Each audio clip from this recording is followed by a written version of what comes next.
Hola, ¿qué tal? Pues espero que muy bien. Hoy seguimos con nuestro estudio global sobre escatología bíblica. ¿Y qué es escatología? Pues es el estudio de los eventos del porvenir declarados por nuestro Dios en la Biblia.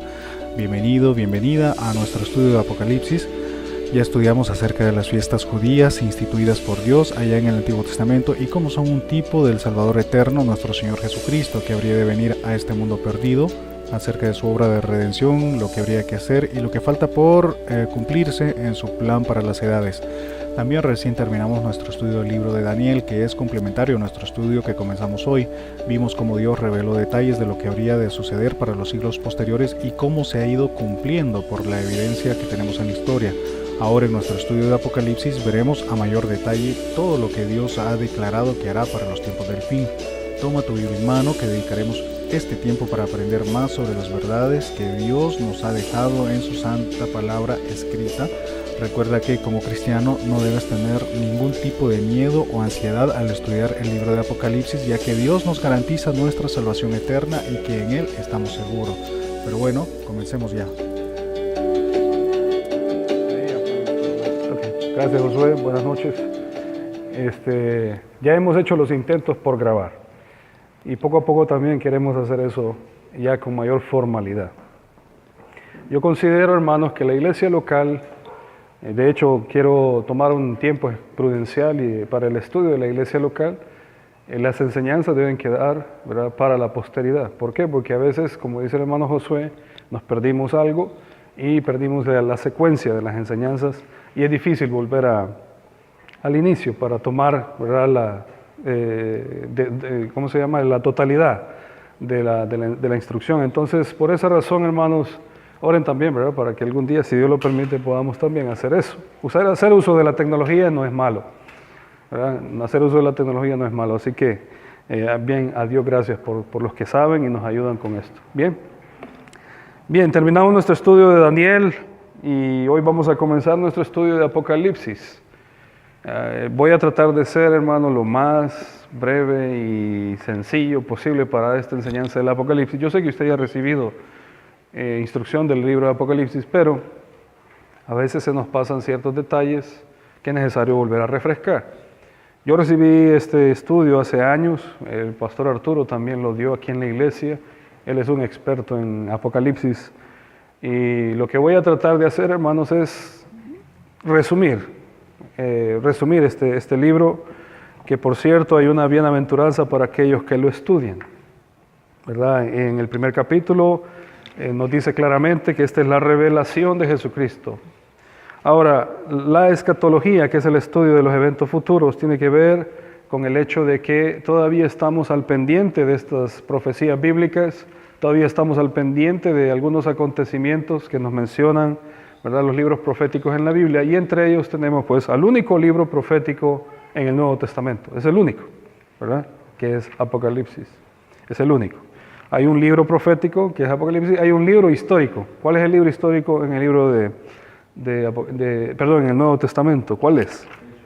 Hechos, histórico. Nos habla de la historia de la iglesia, de la transición de la ley a la gracia.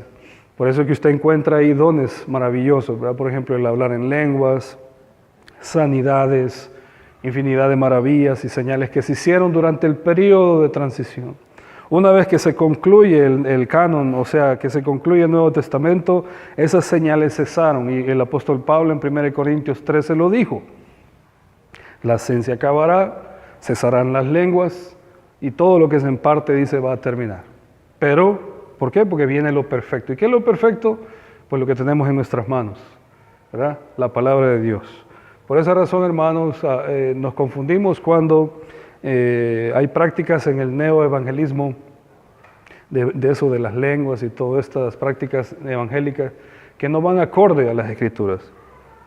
Y hay que tener mucho cuidado con eso. Pero eso no es nuestro tema. Entonces vamos a entrar de lleno ya a Apocalipsis, el libro de la revelación, no de Juan, sino del Señor Jesucristo, porque algunos dicen el Apocalipsis de Juan.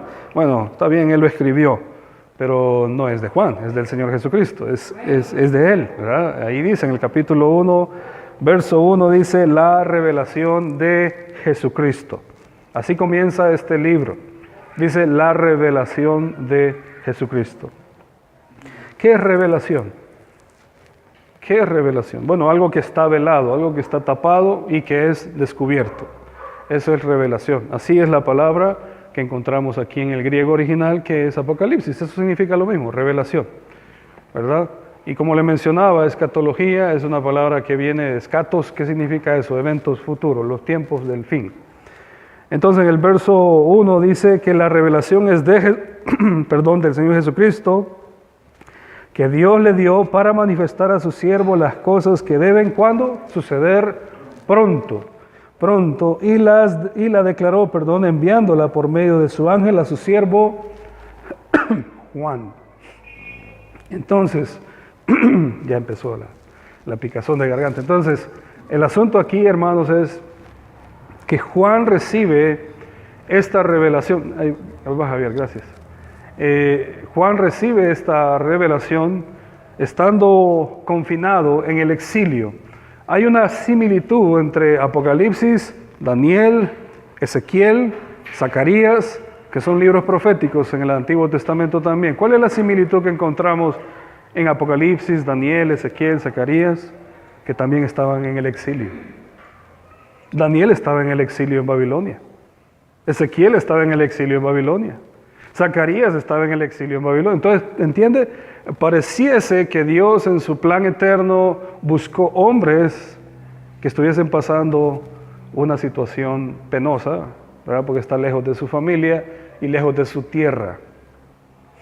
Ellos escriben estos libros, hermanos, estando lejos en el exilio. Juan ya sabemos que estuvo en la isla de Patmos, ahí lo va a mencionar aquí, porque por razón de un emperador, que hay 3 versiones en cuanto a quién fue el emperador que lo exilió. Probablemente fue Claudio, probablemente fue Domiciano, probablemente fue Nerón, pero no se sabe a ciencia cierta quién fue quien lo exilió.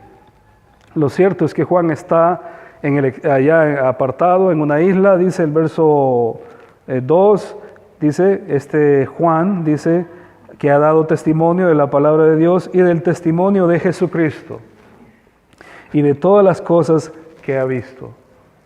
Recordemos que Juan se cree que fue el último discípulo en morir, fue el último. De los 12, Juan se cree que fue el último, porque recuerda usted aquel pasaje en el Evangelio cuando el Señor iba con Pedro, y venía Juan detrás, y Pedro le dice, Señor, ¿y con este qué? Y el Señor le respondió, y si yo quiero que él quede hasta que yo venga, ¿qué a ti? Entonces se empezó a divulgar entre los discípulos que él nunca iba a morir, que Juan no iba a perecer. No, el Señor no dijo eso. El Señor no dijo que Juan nunca iba a morir. Sencillamente le respondió, no te metas en asuntos que me competen solo a mí. Gracias. Entonces, hermanos, el asunto es que Juan, ¿verdad? El discípulo amado, el discípulo que estaba más cerca del Señor, que siempre se encontraba sentado cerca del Señor, es quien el Señor elige para escribir este libro de Apocalipsis, ¿verdad? Ese es quien elige, es el mismo escritor del Evangelio de Juan y es el mismo escritor de las 3 epístolas que llevan su nombre, ¿verdad? Primera, segunda y tercera de Juan.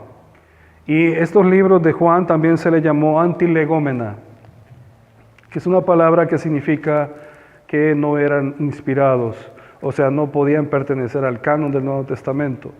Los antilegómena eran libros que fueron duramente criticados en los inicios de la iglesia para conformar lo que se conoce hoy como el Nuevo Testamento. Gracias, hermano. Gracias, muy amable. Entonces, el asunto es que también Juan fue duramente criticado. Algunos decían que era Juan el anciano, otros decían que era Juan el apóstol y los diferenciaban diferentes, ¿verdad? Perdón, valga redundancia. Es decir, creían que era diferente el anciano que menciona tercera de Juan, ¿verdad? El anciano, que a la amada, Entonces, este asunto, hermanos, es bien importante porque de aquí partimos del hecho de que Juan, siendo el escritor del libro de Apocalipsis, probablemente, como les repito, fue el último en morir. Entonces, podemos trazar la línea de la escritura de este libro allá por el año 50 al 90 de la era de nuestro Señor, ¿verdad? Año Domini, que así se le llama. No sabemos con toda seguridad en qué año fue, pero por ahí más o menos entre esas fechas, entre el año 50 al 90. Acuérdese que Tito invadió Roma, el general romano invadió Jerusalén en el año 70, ¿verdad? Eso es una fecha muy importante, el general Tito, que se conoce como Vespasiano. Entonces, este Tito invade Jerusalén. Lo que sabemos de este hecho histórico es que el canon del Nuevo Testamento tiene que estar muy cerca de esta fecha, de este acontecimiento. No podemos nosotros aceptar, y así se quedó como algo, como una regla, el hecho de aceptar libros posteriores al al libro de Apocalipsis que Juan escribe. No podemos aceptarlo, puesto que es el último que escribe y sella las palabras, dice en el último versículo, ¿verdad? Capítulo 22, dice sella. Entonces, hermanos, todo libro que surgió después de Juan es considerado como antilegómena o apócrifos, o sea, libros que no se pueden ser aceptados. Y ahí tenemos un montón de evangelios falsos que han aparecido en la actualidad, que también la masonería y otros grupos de la nueva era han agarrado para confundir al cristianismo. Tenemos, por ejemplo, el Evangelio de Judas. No sé si usted lo oyó mencionar cuando Dan Brown escribió este famoso libro, El Código da Vinci. Ahí menciona esos protoevangelios, ¿verdad? Proto, o sea, falsos. O sea, no podemos nosotros aceptarlo, porque fueron escritos por gente que tenía raíces gnósticas, ¿verdad? Raíces gnósticas. Entonces, hermano, hay muchos evangelios gnósticos. Y dentro de esos evangelios, algunos mencionan que Cristo tuvo mujer, ¿verdad? Que el Señor Jesucristo realmente dejó una descendencia humana. Y por ahí viene el código templario, ¿verdad? Que estos cuidaban a la descendencia, el cáliz santo y esas fábulas e historias que nos cuentan por los libros y las películas y todo eso que usted ha oído en los documentales. Todo eso es falso. Entonces, como les repito, el Apocalipsis es fundamental, hermanos, porque sellamos con él el Nuevo Testamento y nos damos cuenta que todo lo posterior a él es en tela de juicio falso, ¿verdad? Falso. Eso es bien importante, por favor. No se vaya usted a confundir con esos falsos evangelios y libros que han aparecido en la actualidad. Bien, vamos de lleno entonces de nuevo al capítulo 1, verso 1. Ya vimos que la revelación es del Señor Jesucristo, que Dios le dio, dice, para manifestar a su siervo las cosas que deben suceder pronto, y la declaró enviándola por medio de su ángel a su siervo Juan. Algo curioso aquí en el versículo 1 es que los ángeles están activos en la revelación de los eventos futuros, como le pasó a Daniel y le pasó a otros profetas. Verso 2 dice que ha dado testimonio de la palabra de Dios y del testimonio de Jesucristo y de todas las cosas que ha visto. 3, y aquí está la bienaventuranza, dice, bienaventurado el que lee y los que oyen las palabras de esta profecía y guardan las cosas en ella escritas, porque el tiempo está cerca. Repite nuevamente y hace énfasis en que el tiempo está cerca. Bienaventurado el que lee. A muchas personas no les gusta leer Apocalipsis porque les da miedo. Incluso, ¿verdad? Oí a un pastor decir que la hija de otro pastor no le gustaba leer Apocalipsis. ¿Por qué? Porque le daba miedo. Pero en realidad, hermanos, el Apocalipsis no nos debería dar miedo. Ya va a ver usted por qué, ¿verdad? Ya va a ver usted por qué.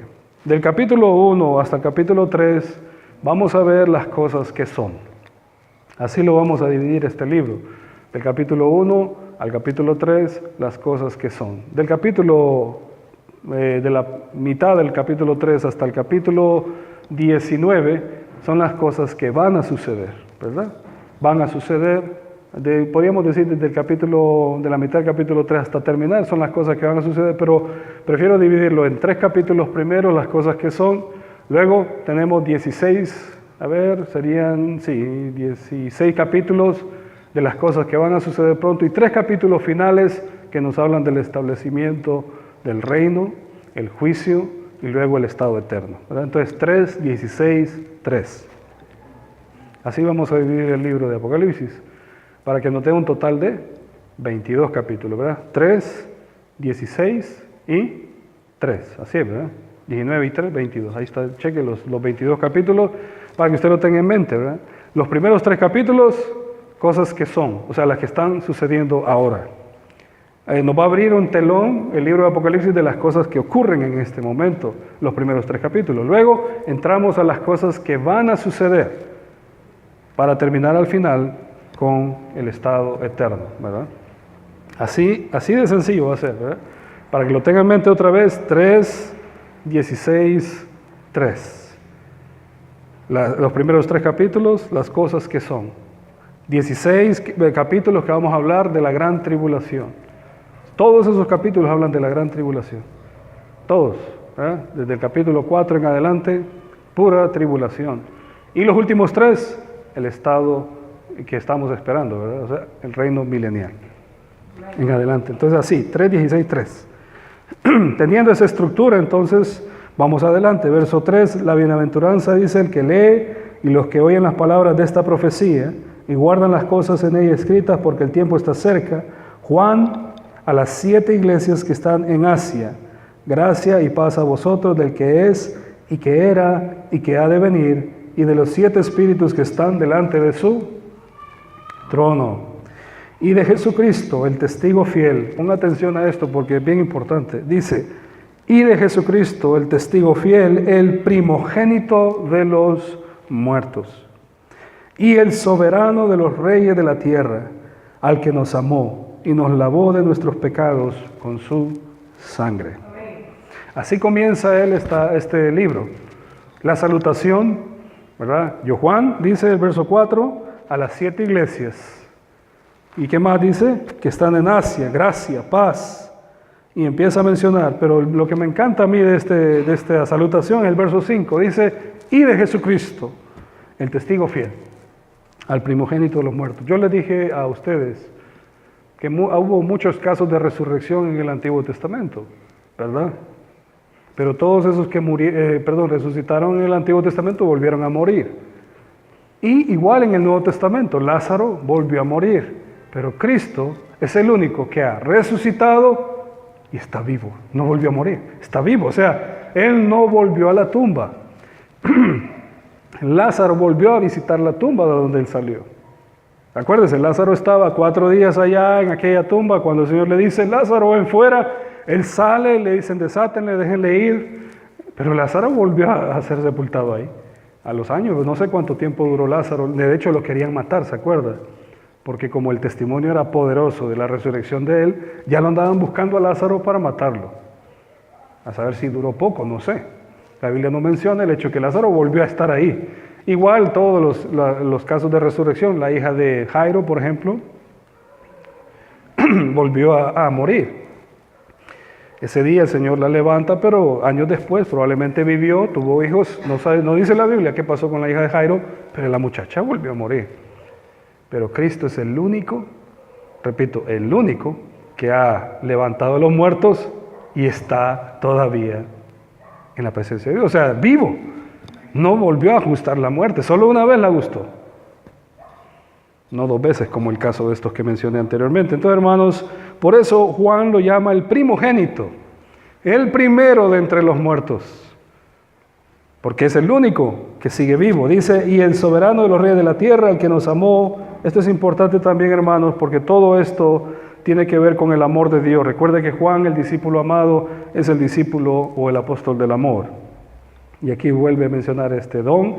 Dice, al que nos amó y nos lavó de nuestros pecados con su sangre. Esa es la muestra del amor de Dios para usted y para mí, que nos ha perdonado. Dice el verso 6, y nos hizo reyes y sacerdotes para Dios su Padre. A Él sea gloria e imperio. Oiga, menciona un imperio por los siglos de los siglos. Amén. Así empieza esta salutación. Deseando que el Señor Jesucristo tome el lugar que le corresponde. Y ya comenzó porque el reino ya está entre nosotros. Recuerde que Él vino y Él predicaba, ¿verdad? Arrepentidos y convertidos, porque el reino de los cielos se ha acercado, ya está entre nosotros. ¿Cómo comenzó? Con la predicación de Juan, luego con Cristo nuestro Señor y ahora en la iglesia. Nosotros somos parte de ese reino. Ahora, bien importante, un dato que les quiero dar, hermanos, es que cuando usted lea Apocalipsis, tiene que diferenciar bien qué es la iglesia y qué es Israel. y que es los gentiles. Recuerden los tres grupos que menciona, ¿verdad, Pablo en la carta a los Corintios? ¿Por qué? Porque a veces confundimos cosas que son para Israel y creemos que sean para la iglesia, y cosas de la iglesia para Israel y luego los gentiles, y cómo está esto, me confundo. Bien, entonces lo que vamos a hacer es lo siguiente. Entienda, hermanos, que los primeros 3 capítulos tienen que ver con la iglesia. Por eso las cosas que son. Los primeros 3 capítulos son para mensajes a la iglesia. Luego, del capítulo 4 hasta el 19, tiene que ver con Israel. Nada tiene que ver ahí la iglesia. Nada. Por eso es que a la gente le da miedo leer Apocalipsis, porque creen que todo lo que acontece del 4 al 19 es para la iglesia. No.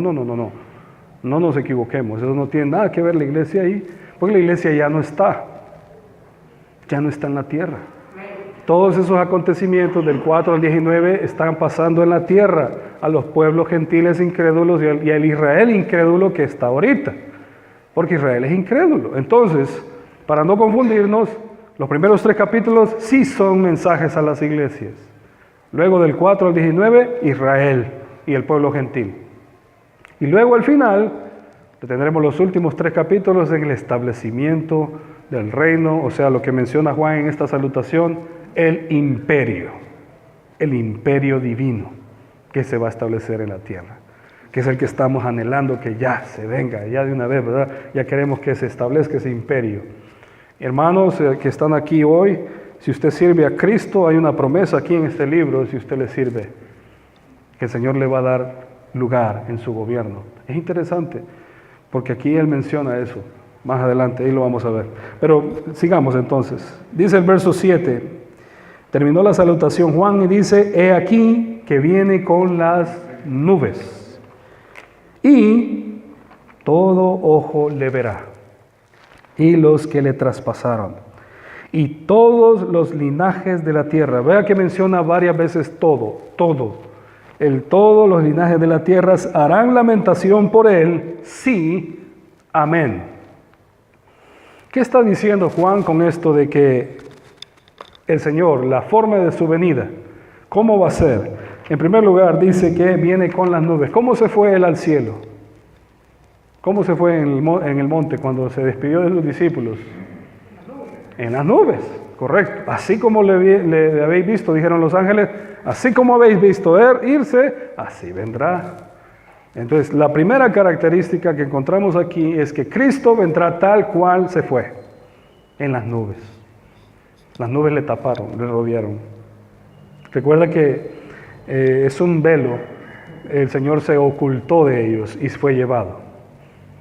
Como cuando el monte de la transfiguración, recuerda que llevó a sus discípulos, una nube los cubrió. Es una forma de Dios decir, ustedes todavía no tienen la capacidad para soportar esto, así que mejor los cubro, los tapo. Porque recuerde que la gloria de Dios es demasiado fuerte, demasiado poderosa. Moisés lo vivió y en un momento, en abrir y cerrar de ojos, ese hombre, si mira a Dios cara a cara, se muere. Por eso Dios le dijo, solo verás mis espaldas cuando yo pase por aquí. Ponte en la hendidura de la peña y ahí cuando yo pase me verás. Y Moisés, ¿verdad? Curioso, vio, y cuando él pasó, hermanos, ese hombre bajó de la montaña iluminado. Y toda la gente lo quedaba viendo, ¿verdad? Sorprendidos, porque el rostro de él resplandecía. Así es la gloria de Dios. Nuestra naturaleza no lo puede soportar, por eso el Señor cubre, tapa, ¿verdad? Entonces el Señor Jesucristo fue cubierto de él, llevado a las nubes al cielo, y así como le habéis visto ir, así le veremos. Dice, así va a venir. Dice, y ¿qué más dice? Y todo ojo lo verá, y los que le traspasaron, hablando del sacrificio de Cristo, ¿verdad? Será recordado, o sea, su sangre todavía sigue siendo una injusticia lo que se hizo con él, por lo tanto clama a Dios desde la tierra. Dios va a hacer justicia por la sangre de su Hijo. Hermano, fue un asesinato vil, cruel, despiadado, matar al Hijo de Dios, y Dios va a hacer justicia. ¿Usted cree que Dios se le olvidó el asesinato de su Hijo? No, hermanos, Dios es juez. A Dios no se le olvida. Ha tenido más de 2000 años esperando ese juicio, ¿sí, hermano? Hermano, hay una que dijeron para que el nombre sea sobre nosotros, y pues realmente el pueblo judío ha sufrido después de la muerte de Jesucristo. 2000 años nos ha tocado ahora. Ahí está. ¿Ve qué es lo que le digo? Lo acaba de mencionar el hermano. Ellos pronunciaron juicio sobre sí mismos cuando dijeron, la sangre de Él sea sobre nosotros. Y esto es lo que va a ocurrir aquí, el juicio de Dios para ellos. Porque Dios va a hacer justicia a su Hijo, ¿verdad? A Dios no le ha pasado por alto nada, hermano. ¿Usted cree que Dios? No, tranquilo, espere, que ya va a ver usted cómo Dios va a hacer juicio.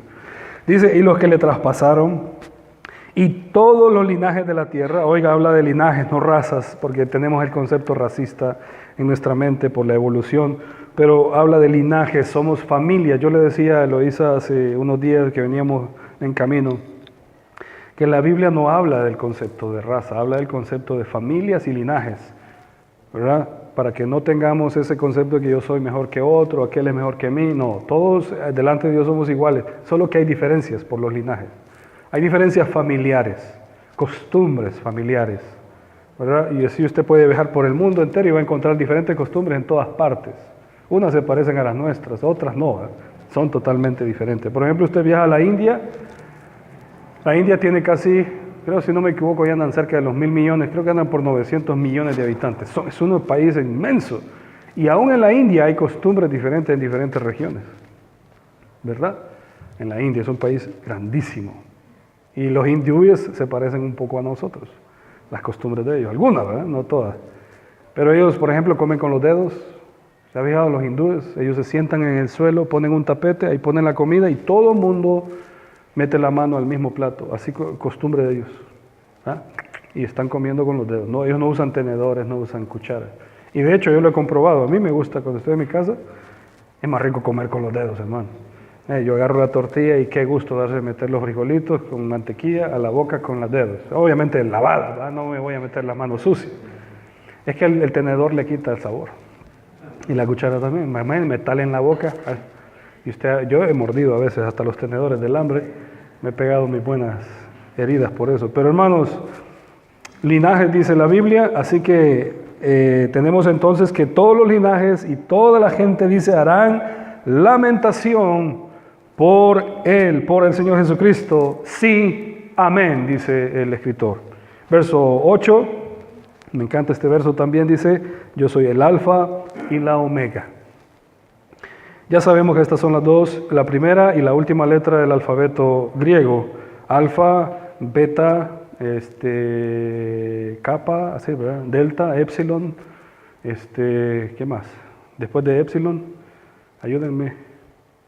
Mu, nu, omicron, ya me están olvidando. Pi, chi, pi es el famoso 3.1416, que también es la R en nuestro abecedario, ¿eh? La R es la pi, entonces Omicron y la última, ¿verdad? Z también se usa Z y es la Z nuestra, es igual, no cambia. ¿Qué más? Ahí la última, no voy a mencionarla, ¿verdad? Omega, que es el símbolo de infinito que se usa mucho en electricidad para definir la ley de Ohm, se llama, ¿verdad? La omega, así, el infinito, la resistencia. Entonces, hermanos, ¿qué dice el Señor? Dice, yo soy. Acuérdese que Él es yo soy. Siempre se va a presentar como yo soy, tanto en el Antiguo como en el Nuevo, siempre dice yo soy. Acuérdese que Moisés le dijo en Éxodo, ¿cómo diré al pueblo quién eres? Diles, yo soy el que soy. Así, ¿verdad? Y es lo que se conoce en el hebreo como el tetragramatón hebreo, o sea, Yahweh. Las 4 letras del yo soy, que significa el nombre de Dios, muy santo, muy sagrado. No debe andarse ahí divulgando ni haciendo, porque es un sacrilegio para la mentalidad hebrea, andar ahí mencionando a Dios de puro gusto. Por eso ellos dicen Hashem, ¿verdad? Hashem, que significa el santo, o el santísimo, pero nunca dicen el nombre de Dios. Usted va a encontrar a los judíos, nunca dicen el nombre de Dios, porque para él es muy, muy sagrado. Y aquí nosotros tenemos esa mala costumbre, se nos pegó de los pentecostales, ¿verdad? Porque los pentecostales ahí andan diciendo el nombre del Señor Jesucristo para todo. Eso me molesta a mí, porque hermanos, incluso el nombre del Señor Jesucristo no es para andarlo mencionando a cada rato. ¡Ay, Jesús! ¡Ay, se me cayó la olla de frijoles! ¡Ay, Jesús! ¿Me entiende? Eso es malo, porque entonces denigramos el nombre. Es como que yo le diga a usted, ¡ay, cipote este burro! ¡Ay, fulano! Y diga su nombre. ¿Entiende? Es como un insulto. ¿eh? Entonces, para mí, hermano, eso de andar mencionando el nombre de Dios en vano es pecado, así dice Éxodo. Entonces, dice, yo soy el alfa y la omega. Acuérdese que también se conoce al Señor Jesucristo como el Logos de Dios, o sea, el verbo hecho carne. Juan capítulo 1 dice, en el principio era el verbo. Por lo tanto, hermanos, todo el lenguaje, todo ¿cómo se llama? Este desarrollo que nosotros los seres humanos tenemos de poder comunicarnos por medio del lenguaje, tiene su base en Dios, en Cristo. Él es el Logos de Dios, por eso Él dice, yo soy. La base, la raíz de todo, del alfa, la omega. Dice, principio y fin, dice el Señor, el que es y que era y que ha de venir. Habla del tiempo presente, dice el que es, está vivo. Recuerde, primogénito de los muertos. El que era, o sea, de la eternidad pasada. En el principio era el verbo, era. Y el que ha de venir, habla del futuro. Él es el principio, o sea, Él es pasado, presente, futuro. Él es todo. Y así es la eternidad. Yo siempre me gusta hacer esta comparación, hermanos, de la eternidad. La eternidad es como el anillo de boda, porque el anillo de boda no tiene principio ni fin. Si yo le doy vuelta, lo misma cosa es. Y si le doy para allá o para allá, es lo mismo. Así es la eternidad. ¿Verdad? No tiene principio, no tiene fin. O sea, es un círculo, es como un círculo. Obviamente vamos a comprender eso cuando ya estemos en la gloria. Ahorita todavía no, porque nuestra mente está muy finita, es muy pequeña para comprender la eternidad. Ahora, vamos, versículo 9. Yo, Juan, vuestro hermano y copartícipe vuestro en la tribulación, en el reino y en la paciencia de Jesucristo, estaba en la isla llamada Patmos, correcto, por causa, y ahí dice, de la palabra de Dios y el testimonio de Jesucristo. Acuérdense que estos discípulos, estos apóstoles, fueron perseguidos, duramente perseguidos, y Dios permitió pues que Juan no fuese muerto, sino que le fuese encarcelado, igual que Pablo. Pablo fue encarcelado, luego fue muerto, pero estuvo un tiempo, ¿verdad?, ahí guardando prisión, un buen tiempo, y ahí en prisión él testificaba. Y ahí escribe cartas también. Pues lo mismo hizo Juan.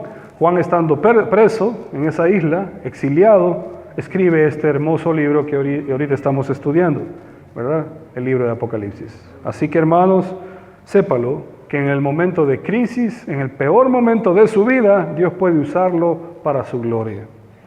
A veces creemos que Dios me ha abandonado, ay sí, y empezamos a lamentar.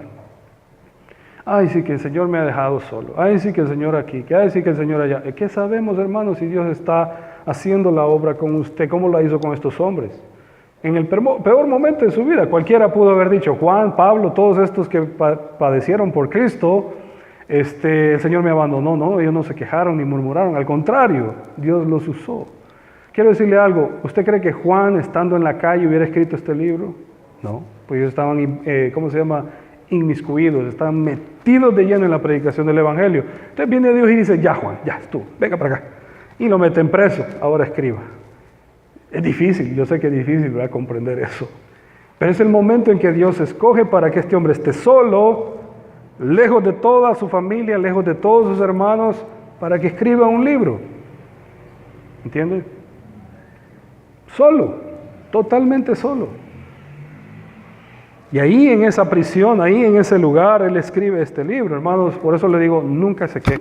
Él estaba solo en la isla de Patmos y ahí Dios lo usa para escribir este precioso libro. Entonces, hermanos, no se queje, no se queje. Dios puede usarle para su gloria, estando en la peor condición como estaban estos hombres. Daniel estaba allá en exilio también. Todos ellos. ¿Verdad? Cualquiera diría, no, Señor, me has abandonado. No, ellos no se quejaron de eso. Ellos dijeron, bueno, aquí estoy, por causa del Señor Jesucristo. Dice el verso 9, leamos, dice, estaba en la isla llamada Patmos por causa de la palabra de Dios y el testimonio de Jesucristo. 10, yo estaba en el Espíritu. Podemos estar en el Espíritu o podemos estar en la carne. Pablo lo dice, ¿verdad? Pablo lo menciona en su carta a los Romanos y lo menciona vez tras vez. El Gálatas también, cuando les dice el fruto del Espíritu. ¿Cuál es el fruto de la carne? ¿Cuál es el fruto del Espíritu? Hermano, la naturaleza nuestra cambió. Cuando usted recibió a Cristo como su Señor y Salvador, su naturaleza cambió. Tiene una naturaleza vieja, de Adán, pero ahora tiene una naturaleza nueva a la forma del Señor Jesucristo, a la imagen de Cristo. Entonces, lo que usted alimente más o lo que usted practique más, esa le va a dominar. Por ejemplo, si usted es una persona que no lee la Biblia, que usted no ora, prácticas cristianas que son básicas, ¿verdad? Orar, leer la Biblia, congregarse. Vale. Si usted no hace ninguna de esas, ¿cómo usted va a poder crecer espiritualmente? O sea, ¿cómo usted va a poder palpar o sentir cuando Dios le hable?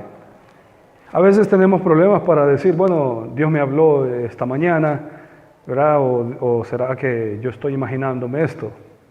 ¿Por qué, hermanos? ¿Por qué hay tanta gente hoy día que dice que Dios les habla? ¿Por qué? ¿Por qué hay tanta confusión en el mundo cristiano de sí o no hay revelaciones todavía? ¿De dónde viene todo eso? Hermanos, la relación que usted tiene con Dios es personal, ¿verdad? Eso es personal. Usted aquí viene, se congrega, pero su relación con Dios es personal. Y de usted depende su crecimiento espiritual, ¿sí? De usted depende. Si usted es una persona que crece espiritualmente, va a entender, va a llegar a comprender las Escrituras, va a llegar a comprender, por ejemplo, cuando alguien está siendo atacado espiritualmente y usted puede orar por esa persona. ¿Ha sentido usted eso? Esa opresión satánica. Cuando usted sabe que esto no viene de Dios, esto viene de Satanás, ¿cómo lo va a entender si no anda en el Espíritu? ¿Verdad? Usted tiene que, ¿verdad?, tomar decisiones en su vida para crecer en su vida espiritual. Y Juan dice, yo estaba en el Espíritu. No en la carne, dice, en el Espíritu. ¿Qué dice? En el día del Señor. ¿Cuál es el día del Señor? Bueno, en nuestro calendario es el domingo, ¿verdad? O sea que él estaba en pleno domingo, en el día del Señor, en el Espíritu. O sea que estaba haciendo su culto, su devocional personal con Dios. Lejos de la iglesia, lejos de los hermanos, lejos de los discípulos, lejos de toda la gente que él amaba y que lo amaban a él. Porque Juan tuvo varios discípulos, ya vamos a mencionar uno de ellos, que ahí está en la Biblia, en el libro de Apocalipsis. Estaba lejos de toda su gente, él estaba solo con su devocional el día del Señor, o sea, el domingo.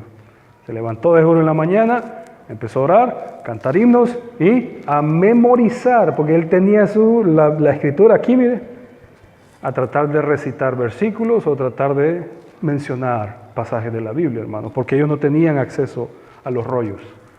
Para eso no tenían acceso. Pablo le pide a Timoteo, ¿verdad?, cuando le dice, tráeme el capote y los libros, mayormente tal cosa. Porque no tienen nada en la cárcel, no hay nada.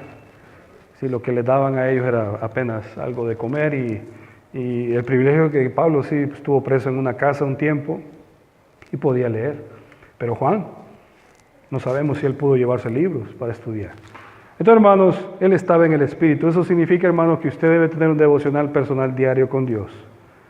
Yo no sé, como le repito, a qué hora se levanta usted, ni a qué hora se acuesta, si lee la Biblia antes de acostarse o al levantarse.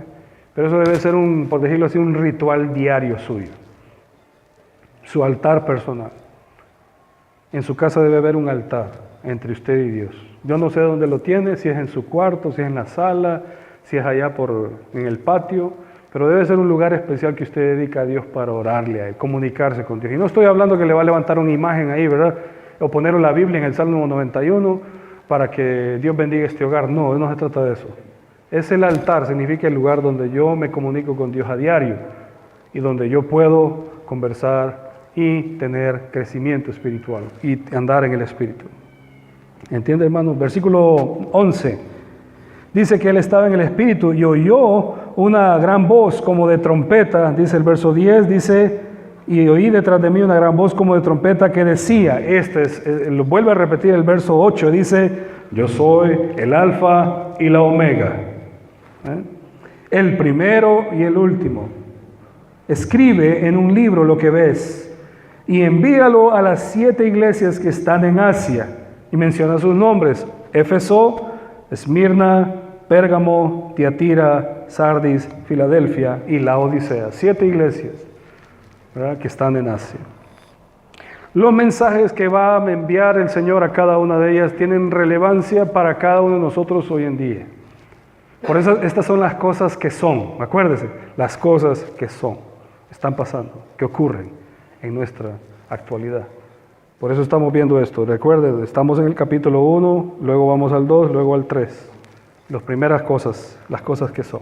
Dice, escribe en un libro las cosas que ves y envíalo a las 7 iglesias que están en Asia. El Asia Menor, lo que se conoce hoy día como Turquía, ¿verdad?